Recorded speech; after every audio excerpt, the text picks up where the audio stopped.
de lingua gloriosi, corporis mysterium,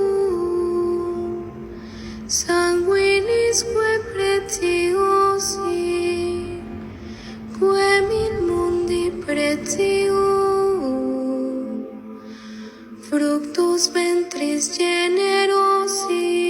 කලාව, ඉතිහාසය, ආගමිකත්වය හා විශ්වාසය එකතුවක සංකේතයක් ලෙස නිම වෙලා තියෙන ඔස්ට්‍රියාවේ ලින්ස් නගරයේ පිහිටලා තියෙන මේරියම් ඩෝම් පල්ලිය, එහෙම නැත්නම් ලින්ස් නගරයේ හදවත ගැන තමයි අද ඔයාලා එක්ක තොරතුරු බෙදාගන්නේ. 1862 සහ 1924 කාලයේදී ඉදිකෙරුණු මේ පූජනීය භූමිය විශේෂයෙන්ම කන්නිමරියතුමිය වෙනුවෙන් ඉදිකෙරුණු පූජා භූමියක්.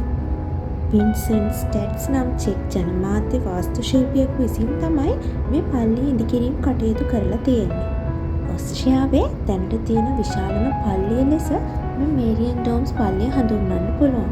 ඒ වගේම එක්වරකදී 20000කට අධික සෙනග ප්‍රමාණයකට මේ තුල තමන්ගේ ආගමික කටයුතු කරන්න හොඳට ඉඩකඩ තියෙනවා. මේ පල්ලි වාස්තු කලාව සහ සැලසුම් නව ගොතික් වාස්තු ශිල්ප ශෛලියට හොඳ උදාහරණයක් වෙනවා. ගෝතික් වාස්තු ශිල්පීය ශෛලිය ආభాෂයට ගනිමින් මේ පල්ලියේ වාස්තු හා කලා සැලසුම් සකස් වෙලා තියෙනවා.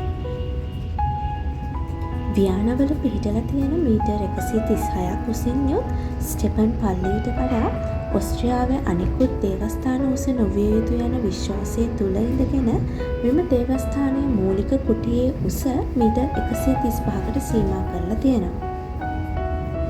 ඒ වගේම මෙහි තියෙන කවුළු වලින් ලින්ස් නගරයේ ඉතිහාසය චිත්‍ර වලින් දක්වලා තියෙනවා.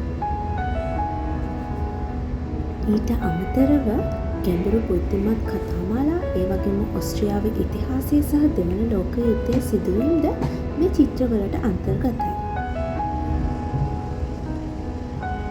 ඒ වගේම 7000කට වැඩි නල පද්ධතියක් සහිත උරුම ඕගන් වාදනය මේ පල්ලියේ ඇති සුවිශේෂී තවත් එක් ලක්ෂණයක්.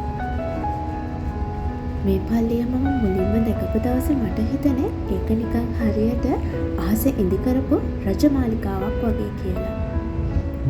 පාස්කු මංගල්‍යයට, එතකොට නත්තල් උත්සවයේ කාලෙදී වෙනදටත් වඩා මේ පූජා භූමිය හරිම අලංකාරයි. ගිය අවුරුද්ද දෙසැම්බර් මාසේ මට අවස්ථාව උදා වුණා මේ පල්ලියේ නත්තල් අසිරිය විඳින්න. ඒ කියන්නේ නත්තල් දවසේ රෑ දේව මෙහෙයට මට සහභාගී වෙන්න අවස්ථාව ලැබුණා.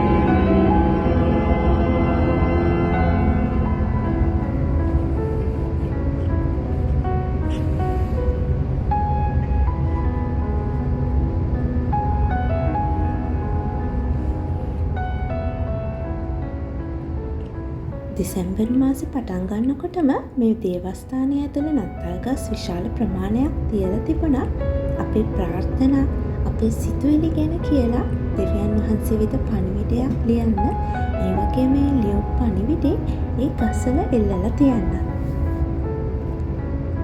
ඉතින් ඒ දහසක් ප්‍රාර්ථනා අතරේ මං ලියපු ප්‍රාර්ථනාවත් දෙවියන් වහන්සේ වෙත යන්න ඇති කියලා මම විශ්වාස කරනවා.